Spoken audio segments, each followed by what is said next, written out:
So what is Paradigm B? The short answer is it's experiencing life, the pure experience of life. Life is the gift of experiencing you. It makes that paradigm come true. And it is my thing. It's a reminder of where I live and want to live and see and experience the world. And it's also my thing because I love talking about it, because I've been there and I've always been excited to share, what I found as a human being. And I found this other way of being that's so different than anything that I could have ever imagined, and recognized immediately that there weren't a lot of people that were living in this state. And, there's teachers out there that exude this, and it's, and they have different names for it. Non-duality is probably the closest one, and there's great teachers that are explaining it, but this is just a different approach, and I know that my approach to this is different, just in that it's more of the experience rather than just shouting out concepts to people and filling people with concepts, but rather thinking along with each other and having creativity together. I advocate for Paradigm B because I love Paradigm B, and I love finding people that are in Paradigm B, and Paradigm B is kind of the answer to all the problems that happen in Paradigm A. And so I would recommend to anybody that I don't go around trying to look for Paradigm B people. I look for happy people, and if they're happy, I assume they're in Paradigm B. But if they're struggling with things, then I would say, hey, Paradigm B. I got this hair sticking back like that. Paradigm B is this other place that we can move to, and really enjoy this experience of being human. And I know that there were very dark periods in my life where I would have preferred this paradigm than the paradigm I was experiencing, but I realized that I had to experience that in order to get to here. So anyway, what is Paradigm B? So if somebody asks me about it, and I wear a B on my shirt, I've got pins and stickers and magnets, and I've got a wheel cover on the back of my rig and everything else. And people ask me, what is the B? And I answer it different for whatever the moment is, because it is so much, but yet it's so simple. The very simple definition is the experience of experiencing this reality without having to be the hero or having a mind story that's putting all of this stuff together. Reality. Paradigm B is living in the moment, living present, instead of living in this past and future, which is the way that I used to live. It's living with a mind that's quiet. And a better way that I like to say that is, it's not necessarily just that it's quiet, it's a mind that I enjoy. I oftentimes will just be enjoy when I recognize how much I just enjoy being with the mind that I have now. So Paradigm B is kind of just pointing to something. It isn't saying that it is this definition of it. It's something that you have to experience, and I recognize that I never understood. Like, I knew I was on a spiritual path. I thought I was having awakenings, and I was all along. But then I finally hit this spot where, really, this is the easiest way that I say it. I had a moment, which I call my remembering, when I couldn't take the story that was being played out in my head. I couldn't take it seriously anymore. And that's when everything became simpler. Everything came into focus. Everything, there was just so much of this new reality that was just so beautiful and wonderful. Who can make it to paradigm B? And that's the interesting thing. Anyone. And that's the beautiful thing. I remember that I used to chase the idea of living in a world that works for everyone. I even started going to a church that was their motto, creating a world that works for everyone. And I can tell you that under the ego's impression, it's an extraordinarily difficult task. And then I realized that in paradigm A, what most people experience, the ego version of life, where you have a voice in your head that you're having a conversation with, and then this paradigm B one, they're two different things. And so I found that this is, so the great equalizer is not intelligence. And that's kind of how the hierarchy is in our culture. Like even our spiritual people that we consider like the gurus are really smart. They can put all kinds of philosophical, spiritual terms together. But it doesn't necessarily make them more spiritual. It's emotion and our control. I wouldn't even call it control. It's the flow of emotion.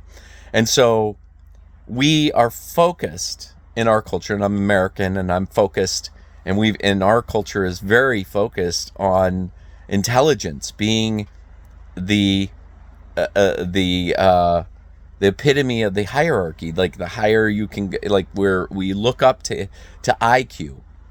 In paradigm B, what's much more important is EQ, which means emotional intelligence.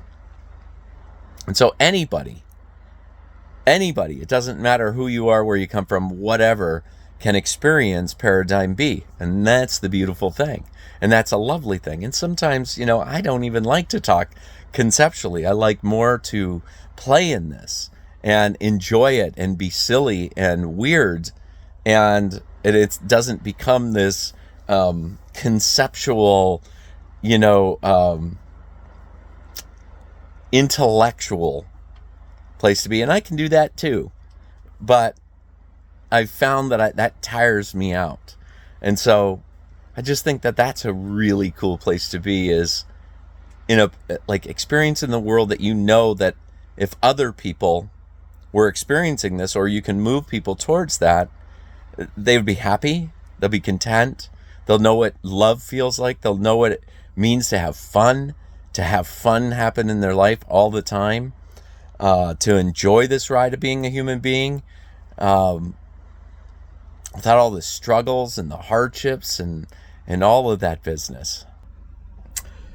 So, in having chats about Paradigm B, I find that people kind of take it in the direction of it being that everything is good.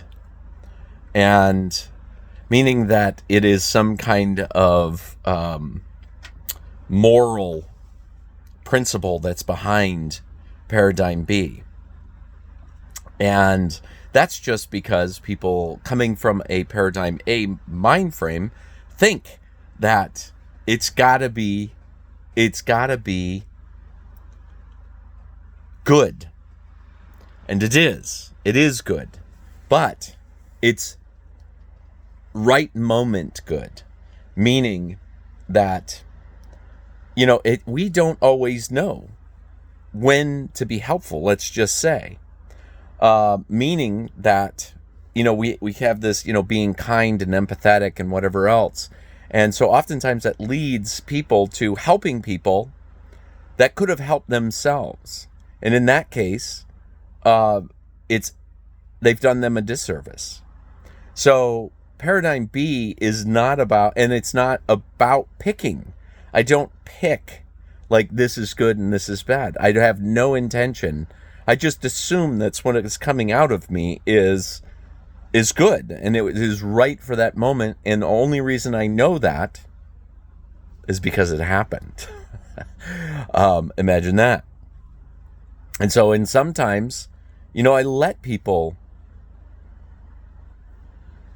I don't jump to help everybody all the time. That's what I notice. And I speak differently about how I experience the world. I wouldn't say to you that I have all these plans. I would say, like, if you ask me, what are you up to? I would say, well, it seems that I'm doing this. This is what I'm interested in right now. This is what I'm motivated in. And that's a big distinction that's hard for people to understand, is it seems like is an observational perspective of my own behavior.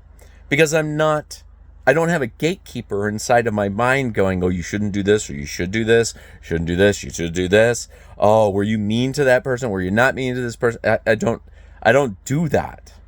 It's much more about feeling and then trusting the words that come out of my mouth. And I've been called on it. I've been told that I was not compassionate and, and this kind of thing. And I let the person know that I wasn't trying to be compassionate. That's not what I'm doing. Because I'm just experiencing. I'm not trying. Trying is pre-digesting or having a predetermined idea of how you want the future to be. And if you're not doing that, then you're just having an experience. And so there's different levels of compassion, and I just assume that whatever it is that's happening is right for the moment. And that doesn't mean that I'm not saying that I don't do anything wrong, meaning that I'm not being corrected, because that might seem what it seems like, that I'm not correcting myself. Well, if I have an experience, I still have feelings about that. I have sensations, and we're still moved by sensation forward in the world.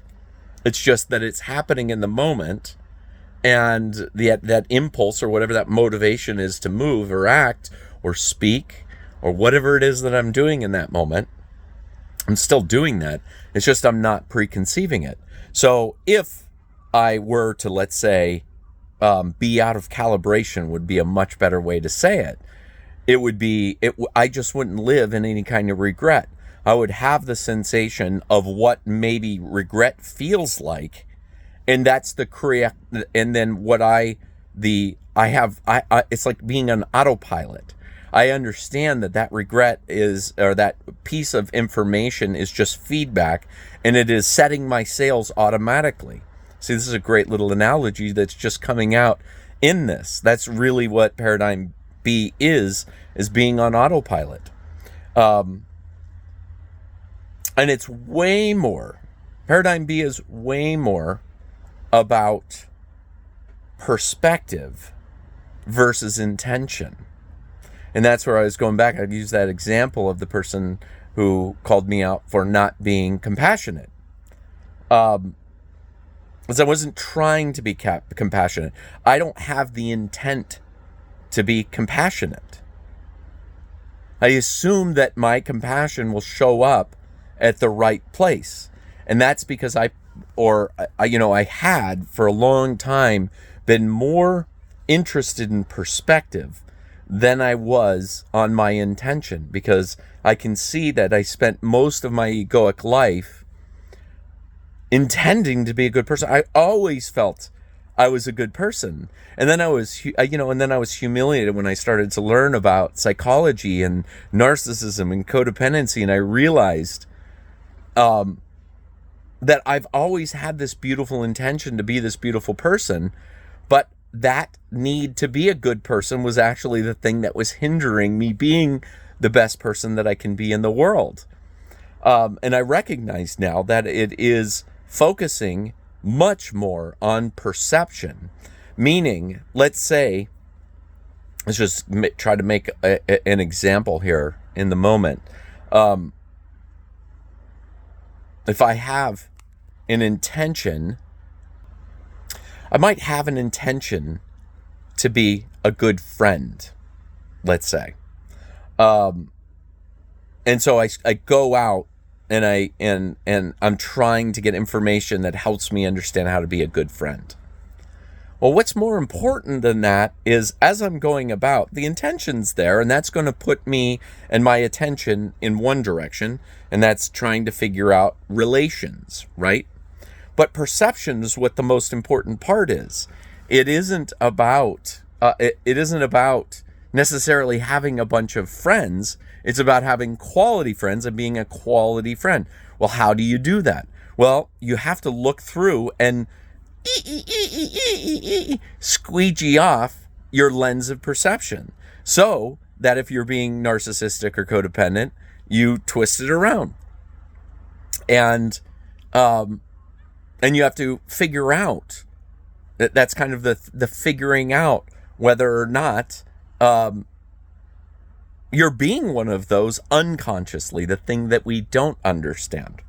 And then just diving off of the psychology thing and talking about narcissism and codependency. Well, when I was a psychotherapist and when I was interested in psychology of the culture, what the culture is absolutely fascinated with, I was really into narcissism and codependency, and started understanding it, started finding where I was doing it, and that was wonderful. But when I finally had my remembering, it turned everything around. And what I mean by this is that the way I looked at psychology is the way the culture looks at psychology. The culture looks at psychology through the lens of the ego. And so that puts people fascinated, absolutely fascinated with narcissism and codependency. And for the most part, it's narcissism, because that's, those are the greatest villains. And so that's what people are chasing. So what happened? Well, basically just flip it around. And that's what Paradigm B is. It is such the smallest 180 of psychology. So ego psychology is what I would call narcissism and codependency, and those are just being out of alignment. You're either giving too much or taking too much. That's narcissism. So what's the balance point? The balance point is interdependency. And so in Paradigm B, or if you are moving towards Paradigm B, you're moving towards better ways to be, and you want to move quickly or quicker, focus on what you want. So it's a completely different practice. I wish I had been doing this at the time, because I was trying to figure out what I didn't want to be, rather what I wanted to be, which was a harmonic, balanced human being, which I understand fully now. And that's how you remain in Paradigm and B, and that's how I do it too, is that I have cultivated a mind that I like. It's nice and I don't have the voice in my head telling me all kinds of things, and I don't have the gatekeeper telling me, how I relate with everybody else, and that girl's better looking than me, or that guy's better looking than me, or that guy's smarter than me, that girl's smarter than me, whatever it is, all those stories, I just don't have them anymore. So now it's just creativity most of the time, if it isn't just having fun and enjoying myself. And I feel like a loony bin, and I love it, and I'm looking for more loonies out there. And what I mean by that is just people that want to have fun and who want to enjoy and not take being human all that serious, if at all. And really that's what it is. And it isn't like there aren't things that are more important than other things. That's truly the case. I still live in a hierarchy. It's just not in a hierarchy of identity. It's a hierarchy of ideas. So I don't guide myself by my identity and who I think I am. I guide myself on the ideas and what's best for everybody, and what's best for me and the people around me and that sort of thing. So, and this is what's fun about this journey, is I'm going to leave this with you, is that Paradigm B is so much more. Paradigm B is all the really good stuff. It's the grace that people talk about. And it's not chasing after sincerity. I mean, truth is great and honesty is great, but sincerity. It isn't about chasing being sincere because you want to be a good person. It's about chasing sincerity because sincerity feels really good. Sincerity feels really good. It feels good to be sincere. And it feels really good when people are sincere to me. That's a big difference between chasing virtue and that sort of thing. But this isn't the end. Like this, that's the beautiful thing in Paradigm B is, I'm trying to define it to kind of help people, because people are starting to get a little bit more interested in this Paradigm B thing, and I'm trying to give information out, general information, broad information, but really that's the fun part. And that's what I am attracted to, is diving in with people and entangling and spiraling and connecting with the creativity that brings more people into this way of being.